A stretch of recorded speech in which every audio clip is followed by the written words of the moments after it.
Hello, we are the Canary Fairy Sax Duo. I'm Alex, this is Matt, and we're playing Duet number 2 of 6 duos selected from the works of Vladimir.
Solid performance. You obviously came prepared today for this big special day for all your friends and family.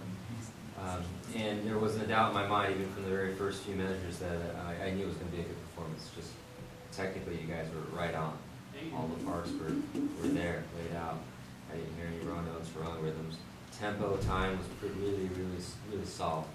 I didn't feel like it got out of control or dragged or rushed. So, nice job. Things to work on to make it sound even better. Well, I'll let you try to figure that out. What do you think you need to do? Dynamics? Yeah, lack thereof. And we tend to work more on our louder dynamics. So which dynamic level do you need to work on? Probably a quieter one. Yeah. So, I mean, you've got loud instruments, so you don't. I mean, I always ask my beginning band kids, you know, what's the loudest ensemble in the Oak Harbor School District? And they all say, Oak Harbor High School's wind ensemble, they're the loudest. And I said, no, beginning band.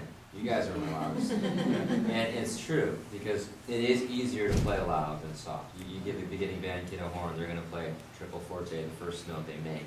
And then you listen to the really good high school wind ensembles, their piano is really super soft. They whisper. And when they play Sousa March, you can barely hear them sometimes. So experiment with the softer dynamics. I know it's hard to do that with a bari. It's hard to do that with a saxophone in general. So, but try to see if you can work on the softer dynamics. The very beginning could be softer. Just let's experiment. Play the first 3 measures, piano, as soft as you can without taking away from the tone quality. Go for it.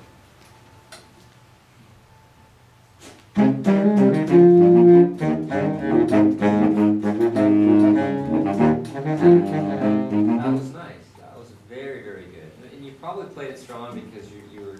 That's kind of your way to kind of, I'm here, you know, it's almost like a jazz mentality. You know, whenever you step up for a solo, you don't want to be apologetic. Well, you have to be kind of more subtle when you're playing classical music. And what instrument are you trying to kind of emulate when you play saxophone? When you're playing, what's that?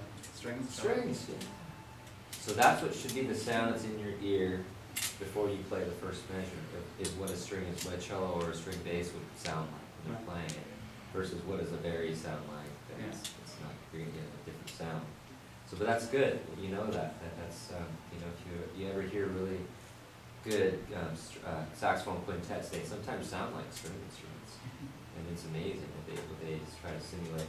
Vibrato, that's the next step, guys, is to really add vibrato to all your long notes. Then you will really sound like a string instrument if you can get that nice vibrato sound. Have you experimented with that at all? Oh, it's easy. You just move your lip up. There's technical ways to go about teaching it. I use a lip vibrato. Some use a diaphragmatic vibrato or a breath, vibrato. I'm going to let your teacher teach that to you because we all have different interpretations. I've had some students that learn vibrato without me getting all technical on them. By what? How do you think they learned it? Without me teaching them the actual technique, but yet they can do it. Listening. That's probably the best way to do it. Is if you listen to vibrato, listen to singers, how they use it, listen to jazz musicians, listen to violinists, how they use the vibrato. The more you do that, and then imitate. Because you can get technical and, okay, you're supposed to make it go like an eighth note, and then it sounds technical. We don't want it to sound like that either. So, great job, though. You should be proud of yourselves. Very good.